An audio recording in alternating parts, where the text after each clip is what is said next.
Welcome back. This whole notion of being twice as good, is that something your generation even talks about? We talked about it a lot, and that was something, our parents instilled into us. And did John putting you two putting them on the spot? Did John and Greg talk to y'all about being twice as good when y'all were coming Man, up, or was I'll that let just Miles something go. because you had high achieving parents that was kind of built in? Was there actual conversations about that? Were there conversations about being twice as good? Like what? Oh, like Yeah. man, like the scandal conversation with Olivia Pope's dad had, where like, no, I'll be honest with you. I don't. If there Hmm. was, I don't remember them. Hmm. To be completely honest with you, I don't remember. I never, I honestly never really associated any of my capabilities with like white people at all. Like Exactly.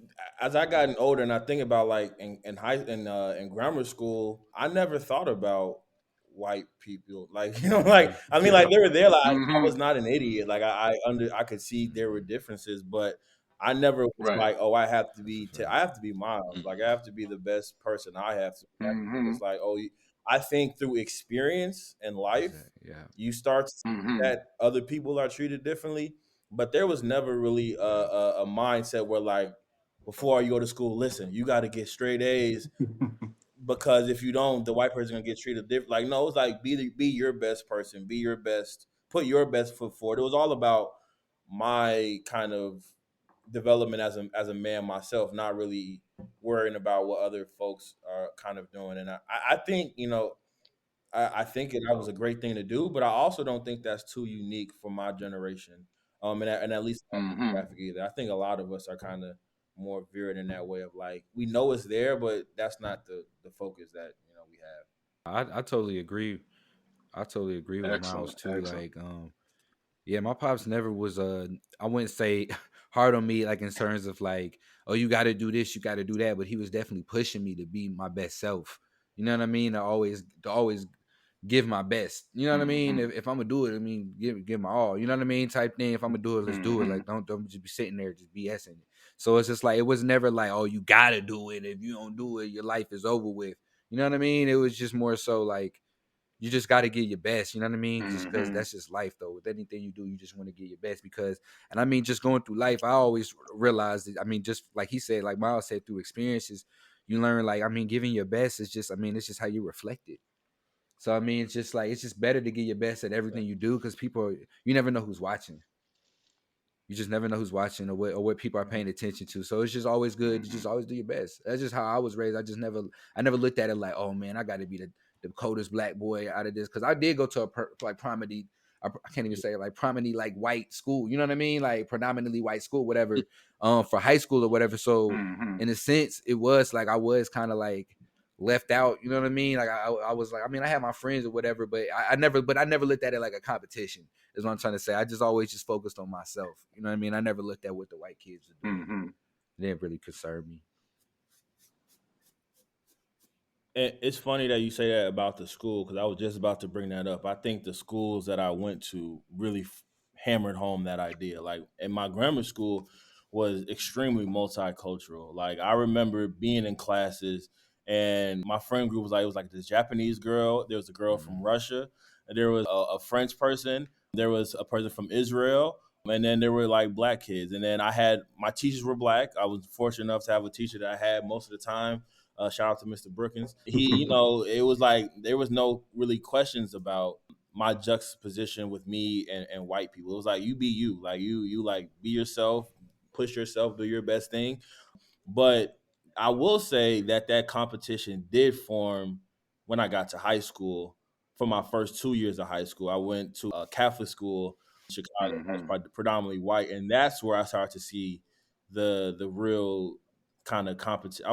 Honestly, competition between black students and white students in terms of sports, education, every Hmm. facet of life at that school. Like Mm-hmm.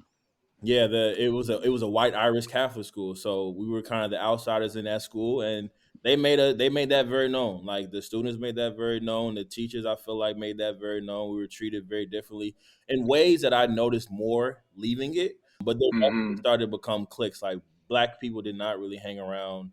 other white kids after school, which was pretty crazy. I mean, it was like at lunch tables, it would clearly be a divide. But yeah, no, growing up, I think, the schools that I went to helped reinforce me not really looking over my shoulder to see, juxtapose myself.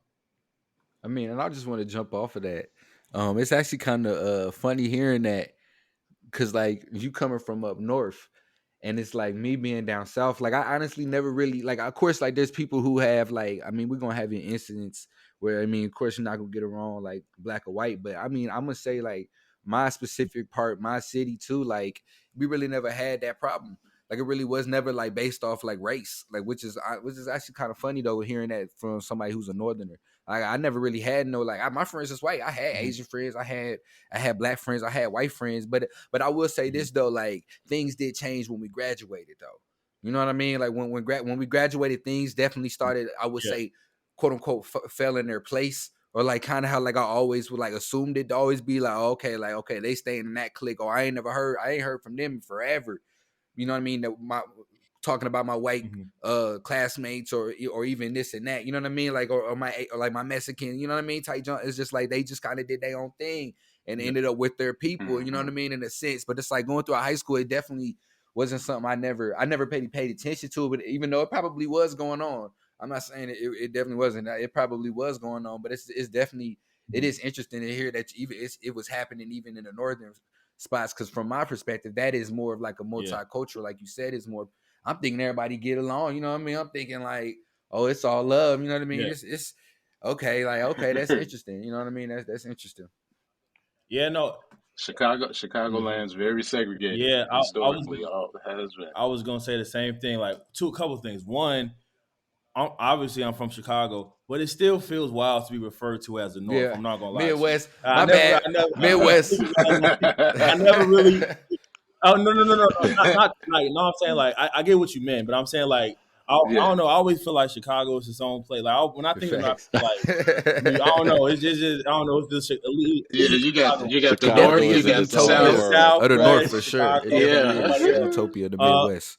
for sure, yeah, no, yeah, but no, I mean, like Chicago is interesting. Like Rick said, like it's the most segregated city in America, and I think it wasn't like we were like black and white folks was fighting every day. Like Yeah. it wasn't like that, but like there were like so the area is Bridgeport in Chicago, and like the Bridgeport like white guys like they were loudly like racist. Like we would laugh about it though. Like I'm gonna be honest with you, like we weren't like man he's being racist. Like we would be like we would be like that's how he is. Like they would say wild shit and like crazy. I'm sorry, or they would say wild, Oh, Oh, you they good. would say you wild good? things, but that was just like we knew that that's what they were on. Like they say crazy stuff about like our hair, stuff like that. We go back at them too, like, but like that was just Mm-hmm. how it was. And then when lunch would come, we'd be by ourselves. The basketball team would kind of separate, but it was like it wasn't content. Like we knew it was there, but it wasn't like oh man, I wish we could all just get along. But like we were all just fine with it. Like so,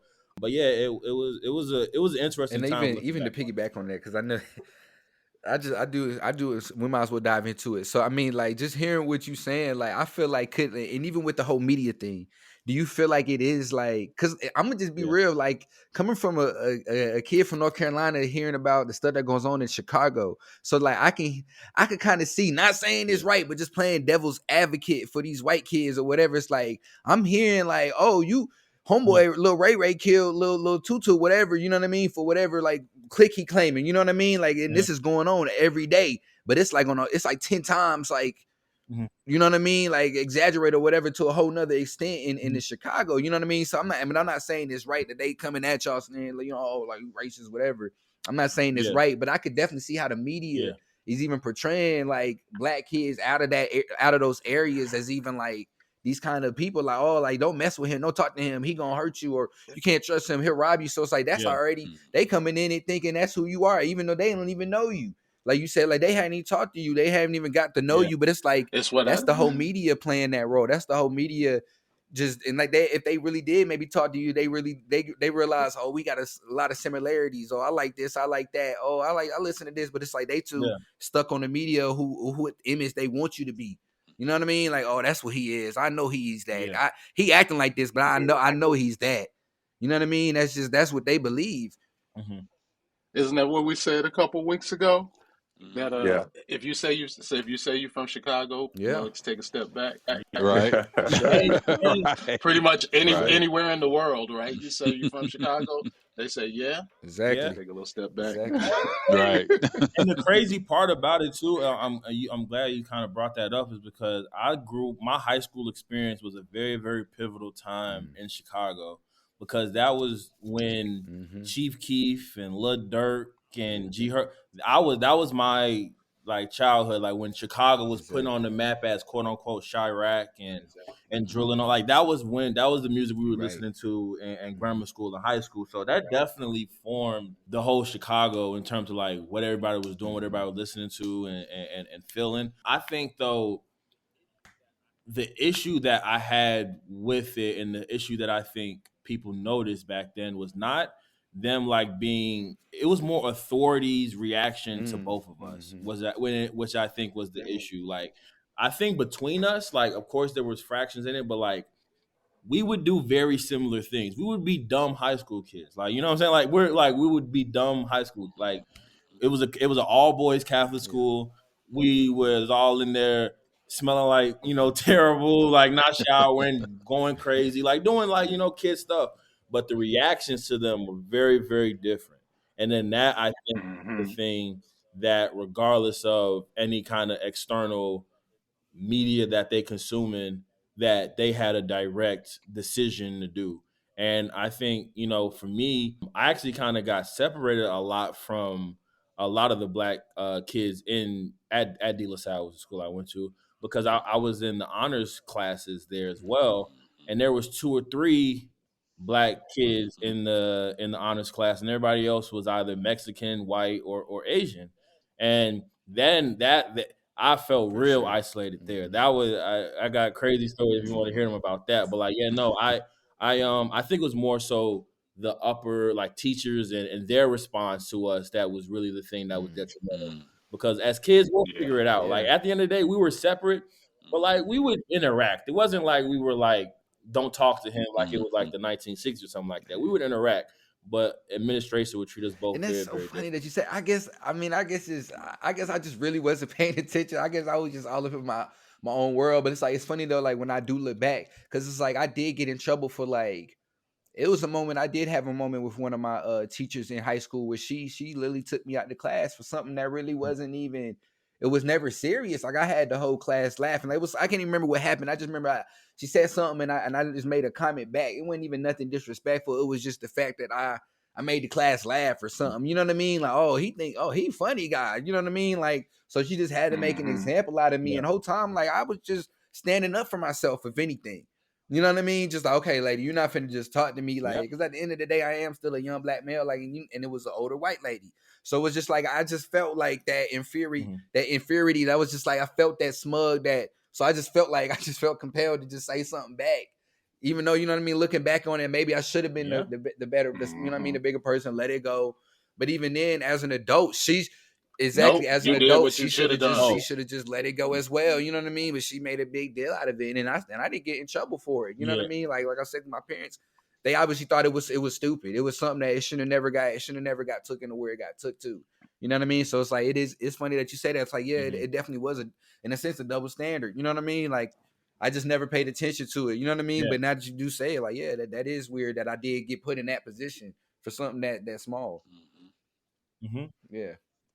No, like, Yeah, and that happens all the time. That happens all the time through all across the nation in all of our public education systems. You see black boys getting put in their place by some authority Mm, figure that doesn't think that they should be exactly. allowed to grow or they should be allowed to express themselves the same way that they're allowing these white boys to do it. Although I You would know, just it's add yeah. the caveat, the school Miles was talking go ahead. about was not a Mm, public one.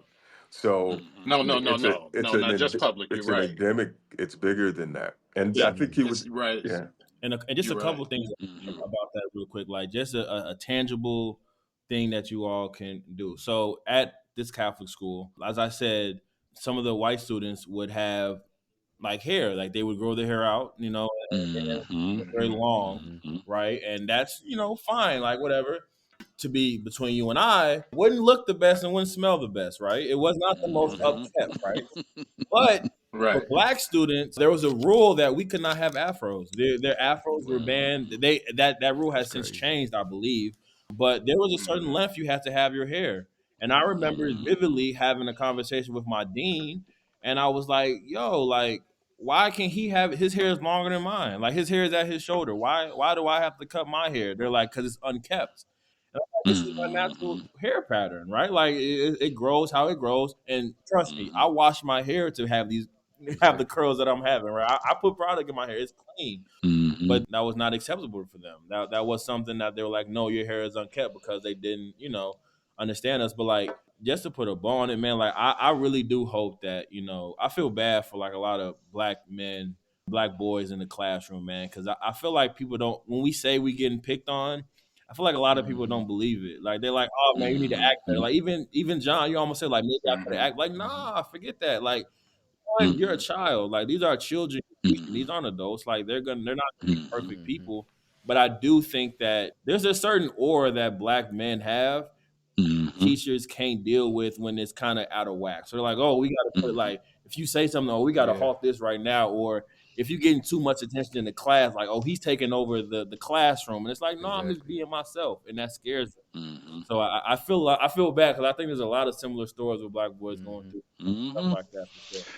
Nah, it's a matter of control, is what it is, fellas. It's not a misunderstanding at all. It's a matter of control, and that's their way of still trying to have control over situations. And to bring it back just a little bit to our sports theme, that's where a lot of this conversation was coming from. Was okay, you have this young black male who's confident in his abilities, felt like he should be in a certain position or status as it relates to the pro league, which we all know. And I think all of us have had conversations before about the pros are the pros, and usually the elite of everything that came before the pros is who's in the pros. So even though we might call somebody a scrub in the pros, I guarantee you that scrub Exactly. was one of the elite, For sure. playing college or something. You see what I'm saying? So, but it's all in this perspective. The conversation about the owners saying, and Shadur specifically, his arrogance and him saying where he was going to play, didn't want to play, his dad's Yeah. influence on what that sounded like as well. Again, the owners, you're not going to see many of us in that position. So they like, well, we got to, we Well, still own this Mhm. thing. I don't like how he's presenting himself. Now, once they get in the league and become who they become,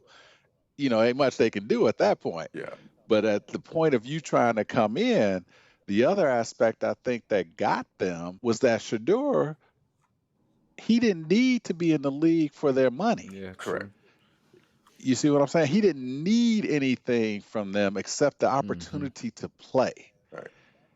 And that got them, that gets them off edge. Like, wait a minute, you supposed to Well, come humble to me. I'm about to give you some millions up in here, yeah. and he already had millions. I mean, he's already got millions of things Well, too. So, it's a fascinating point because I do think the quiet part about all of this, the elephant in the corner, is have been known to say, is the way in which class plays out, right? And I think the conversation that we're having, like, our young men are, middle class, upper middle class, kids grew up that way, right? But I think can't help but think about LeBron James in the mhm, context of this conversation.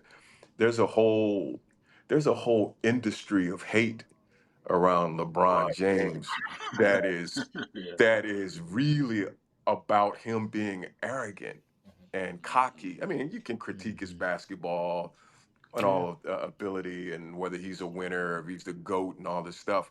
But mhm, this young man has been called the king since he was like 12 or 13 years old. Grew up in a single parent household, but never got in any trouble. But mhm, there's this whole narrative about him that a person not as strong of character and will would have really wilted Mm. under the pressure of. Mhm. And so while he deserves some critique, the flopping and the whining, yeah, sure, But what he's been able to Wait accomplish, till people come to your job every day and start critiquing you. yeah, yeah, All right, yeah. Right. Mm-hmm. But it because all I is mean, about, it's less about his ability. The critique of him is more about the arrogance Mhm. and the nerve, Mm-hmm. and just that, to have that strength of character to Yeah. withstand all of that. I think is something that should be studied. Yeah, and the Mm-hmm. Shadur thing is so crazy because black nepotism is probably like the most frowned upon thing on both sides. I think from the outside yes, and on the yes, inside, I think black Mm-hmm. quote unquote yes, yeah. nepotism is something that makes people very, very uncomfortable. Mm-hmm. And I think Shadur is a signal of that. Because if you compare Shadur Sanders to Archie Manning, who is Mm-hmm. the quarterback at the University of Texas Yeah. now, he is the son of Arch Manning. His uncles, if you all do not cannot already See tell that? by the last Mm-hmm. name, are Yeah. Eli and Peyton. That I was was gonna part say, of our see now, conversation see, last Yep. week I was when gonna we say when you got compare way it So to into the that listen, now I Mannings. can see where y'all are definitely coming from because he gonna mess around and go first or second, okay, the first or second round, and now okay, that's what's going. Because Mm-hmm. right now I feel like you can't compare it Mm-hmm. because there is nothing to compare it to yet.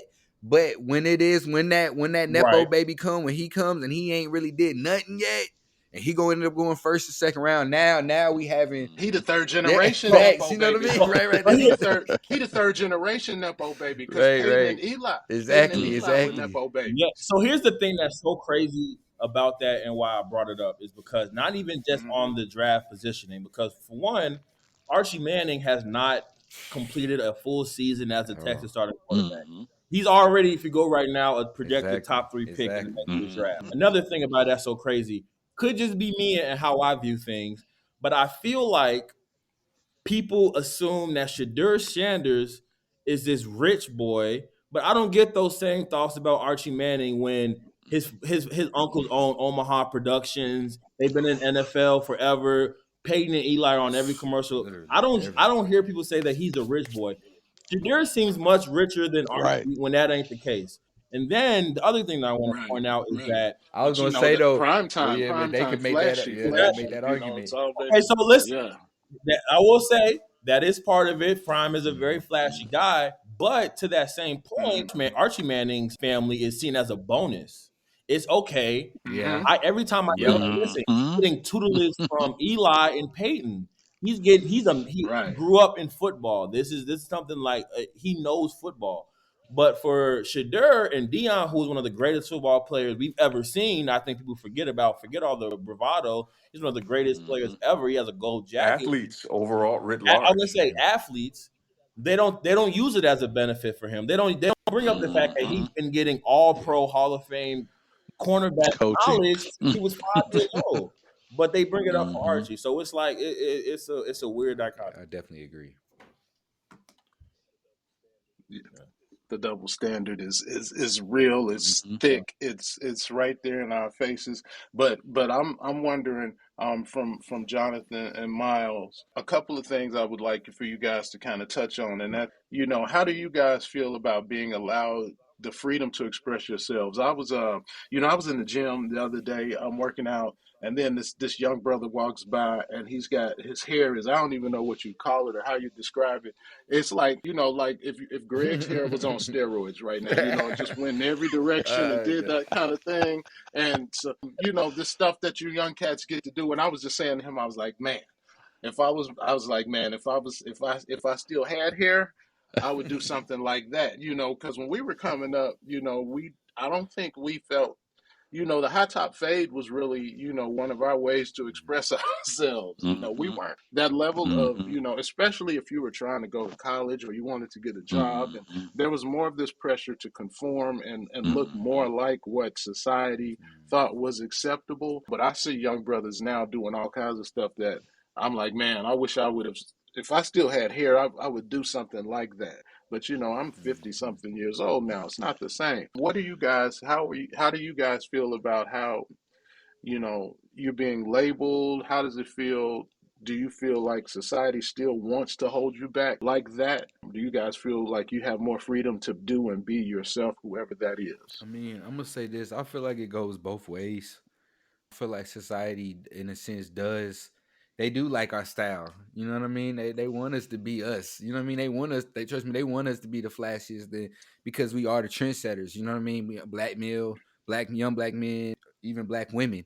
They're the trendsetters for a lot of these kids, these teenagers nowadays. But at the end of the day, at the same time, the white people hate it though, or I wouldn't even say the whites, or just like the other.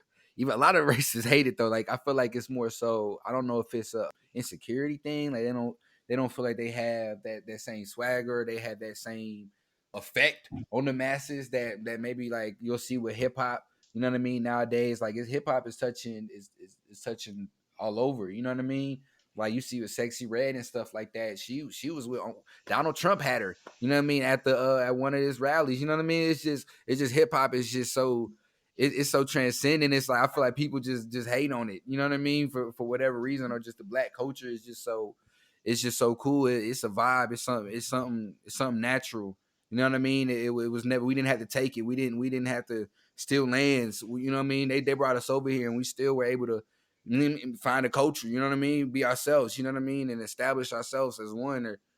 So it's just I just feel like people are just hate on blacks. You know what I mean? Or just have some type of innuendo with blacks for whatever reason. And it's just like I've never like you know what I mean. I didn't grow up with that hate, but for some reason, for whatever reason, people just grow up just feeling like they can't do what we can do in certain aspects.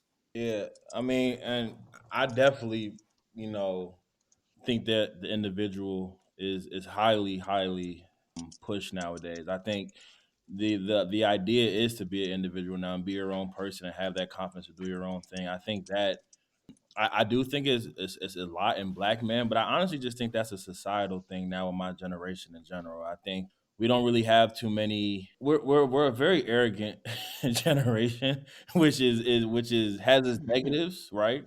But I think one of the Yeah. positives is that we feel as though that we know what's best for our lives, and I think that goes into the way that we decide to present ourselves, right? So like I think that we don't really care what anybody has to say about what kind of hair we have, or like I think the rise in tattoos and like the like Mhm. formal places is right. Like no one like I'm gonna tat up my whole body if you want to. Like you people don't really care about that. I'm gonna wear what I want to wear. I'm gonna do my hair how I want to do my hair. And I think it's because like we feel as though like it's our lives to decide on, right? Like I don't think going back to like the conversation that you had earlier of do we have a conversation of do we have to be 2 times better or 10 times better than white folk? We didn't have those conversations. The conversations, like we said, were about the individual. How can I be my best version of myself? And that allows yourself to organically find yourself and not be like, okay, what are they doing over there that is acceptable? Let me do that too. You think like, what do I like to do? I like my hair like this. I like to wear this. I like to do all these different things. So it's like we organically finding these things. And the internet, I think too, has been a rise in it. Like as much as I say you want to be an Mhm. individual, the internet shows that there's a lot of people out there just like you, right? So like I think that when you Mhm. do things Hmm. and you might not see people in your community doing them as well, you have a community online that makes you feel like you're not like doing something that's completely wicked and everyone's judging you, right? So I think that Mhm. level of Right. community they get Right. online allows them to be themselves in person as well, which is has its positives and its negatives, but I think that gives people the courage to kind of be wacky. Because however you have your hair, you can go on Google and find somebody that probably has it somewhat Mhm. similar. So I think that gives people a lot of Yeah. benefits. Well, as Rick is trying to become Cornell West out there, I think that you brought up some great points. Cornell got that hair going on and that intellect to back him up type deal. So I think that's how Rick would be looking if I'm seeing him with all that hair that he's talking about type deal. Man. But I want to say that you guys are touching on some great things, and there's so Yeah. many layers to what this conversation is leading into, and it's about how is the black male perceived. And I agree with you both when you said how social media, the internet, and all of that has become an influence on what that looks like now. I'm concerned that as politics is becoming more and more involved in our life now, how is that going to look going forward? You see what I mean? Mm. I think we were able to get to a point where you're right, Miles. You know, the tattoos, the hair, whatever. We like, hey, we know that there's more to a person than how they present themselves on the outside. So we're willing to go ahead and look at that and bring that into our companies and organizations. But now we have this wave getting ready to come through here that's kind of not quite looking at that as much, you know, and where how is that going to affect our youth as they're trying to still find out who they are individual wise as well. So, you know, to be a confident black male, you've got to be able to navigate. You've got to be able to understand the environment that you're in. It doesn't mean that you can't be who you are, but you have to also see what's going on around you, or else you're going to get lost in the who you are and miss out on what's happening as things are growing ahead of you as well. You know, we're also in an age where entrepreneurship is so wide now. You know, not everybody has to join a company Yep. to be successful. Yep. You know, they're doing their own thing. They're their own boss. They're their own this, which is great. But again, just how is that going to look, you know, 10 years from now? Hmm. And that's just given the nature of the society that we're starting to see as well. So just bringing up some highlights as it I relates mean, to can that. I? I That's mean, and all. even in a sense, like you guys Yep. said, growing up, it sounds like you guys were saying like you weren't able to, I guess, express yourselves. Is that what you kind of saying? We were. I mean, that's where, you know, the start of hip hop, the, you know, house music for us in Chicago type deal, rap at the time kind of evolved from our generation. So we kind of, I would say, started to have that influence, but we also had the idea that we couldn't just show up at the job any kind of way, so to speak, without some potential Okay. repercussions coming from that. And that's where that would be my view on that. Now, Rick and Greg, y'all might have a different outlook on that, but yeah. I would say each generation is a little more Mm-hmm. free. Mm-hmm. I would say that Mm-hmm. we had more freedoms Mm-hmm. than our parents did, Mm-hmm. and you guys definitely have more freedoms to in terms of the ability to express ourselves, to be that individual, to let the Mm-hmm. world see who we are more so. I think each generation it gets a little better in that respect. I think a large part of that to Miles's point earlier about the internet, the pervasiveness of social media and the internet forces it, right? It's because of the fact that everybody gets to see what everybody else is doing on in all corners of the world. It also makes it a little harder for people to lie as much Mm-hmm. about certain things, though they're trying really hard despite all of that. So I'd say, you guys, there's more freedom to express oneself, but it's definitely, I think, getting better over time just because I get to see how you all are living.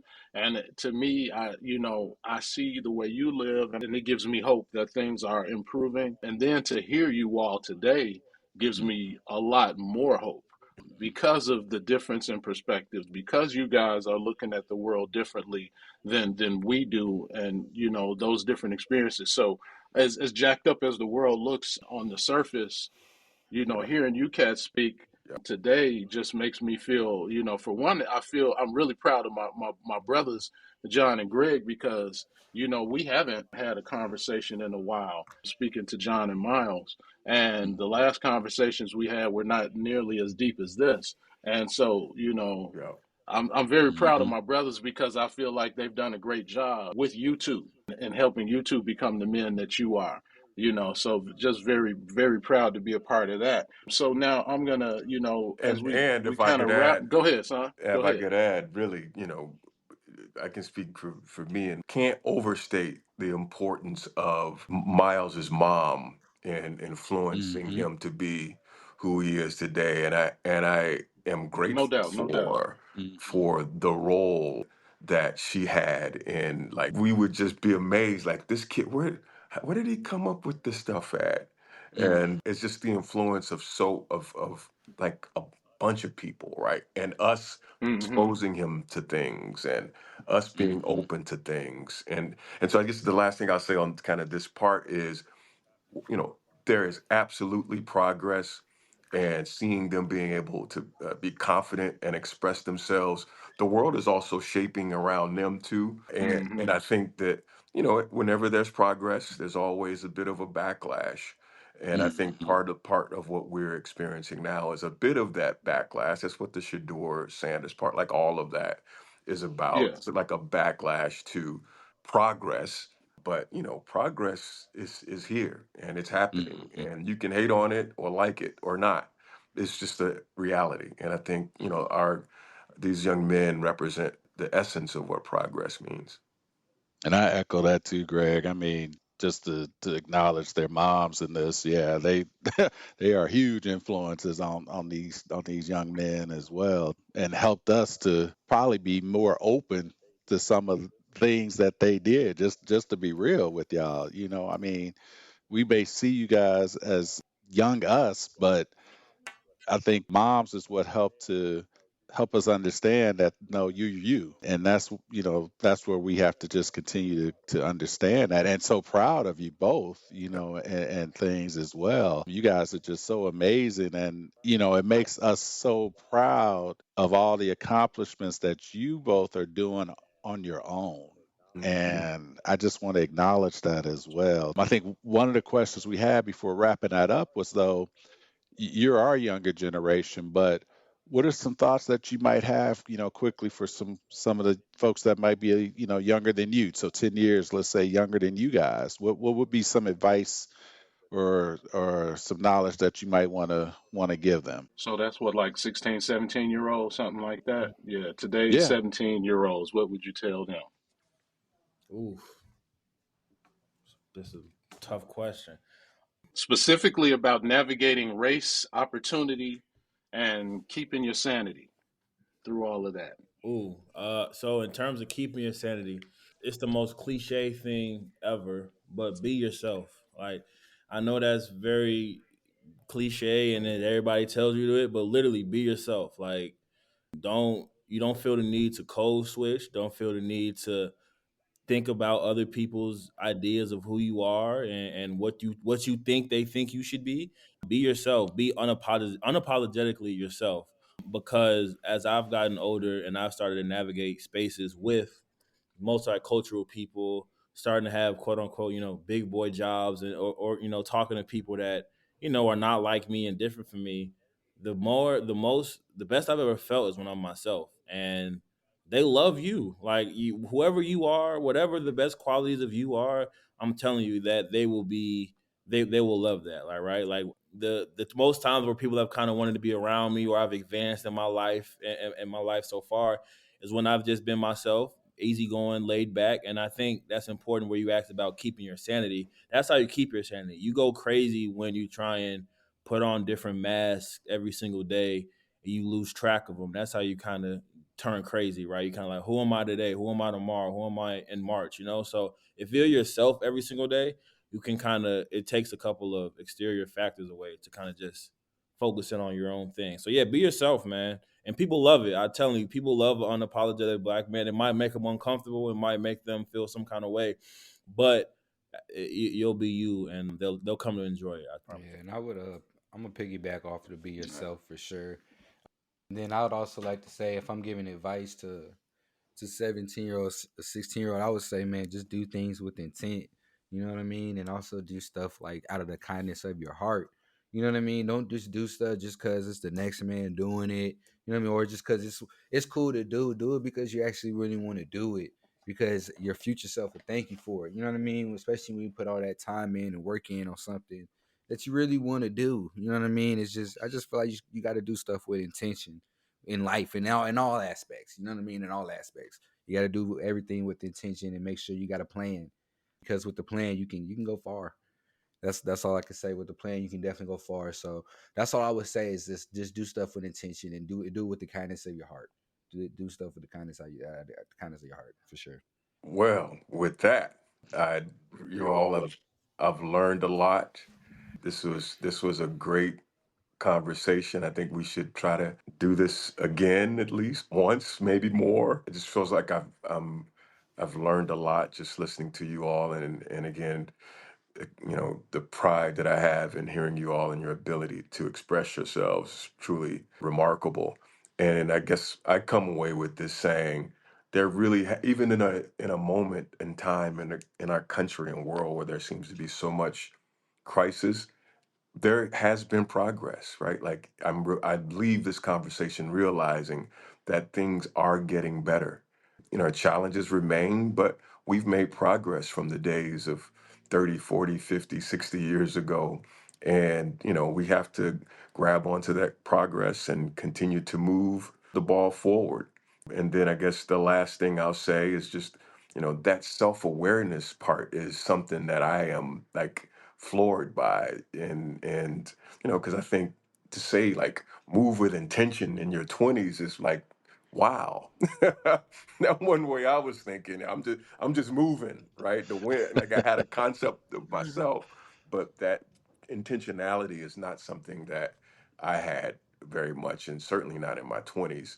And so continue to embrace that and really understand the importance of community and resilience. And there's a lot of people that are proud of y'all and love you very much. So Totally agree. You guys were amazing. To our listening audience, hopefully you have just had some uplift through the conversation today, and just hearing from our young men. They are our future. These are the future leaders and movers and shakers that are going to do some things in this world. And as Greg said, and Rich as well. We are just so proud of you. We love you. You continue to amaze us, which is outstanding. mm, And always know that no matter what, you always have us there. So you may grow, you may climb, you may have us there to help you along the way. You may fall, and even then, you're gonna still have us there to help catch you. So we're not going to do it for you. I think you two know that, but we're there, and we're there to make sure that you guys make it. All right. So this was just a great time. This is raw and refined from a more seasoned generation, and a generation that's on the come up type deal as well. So again, we want to thank you, appreciate you, and Rick. Anything else? Thanks everybody for listening, and I will see you again real soon. Take care, everybody. Peace. peace. Peace. Appreciate y'all.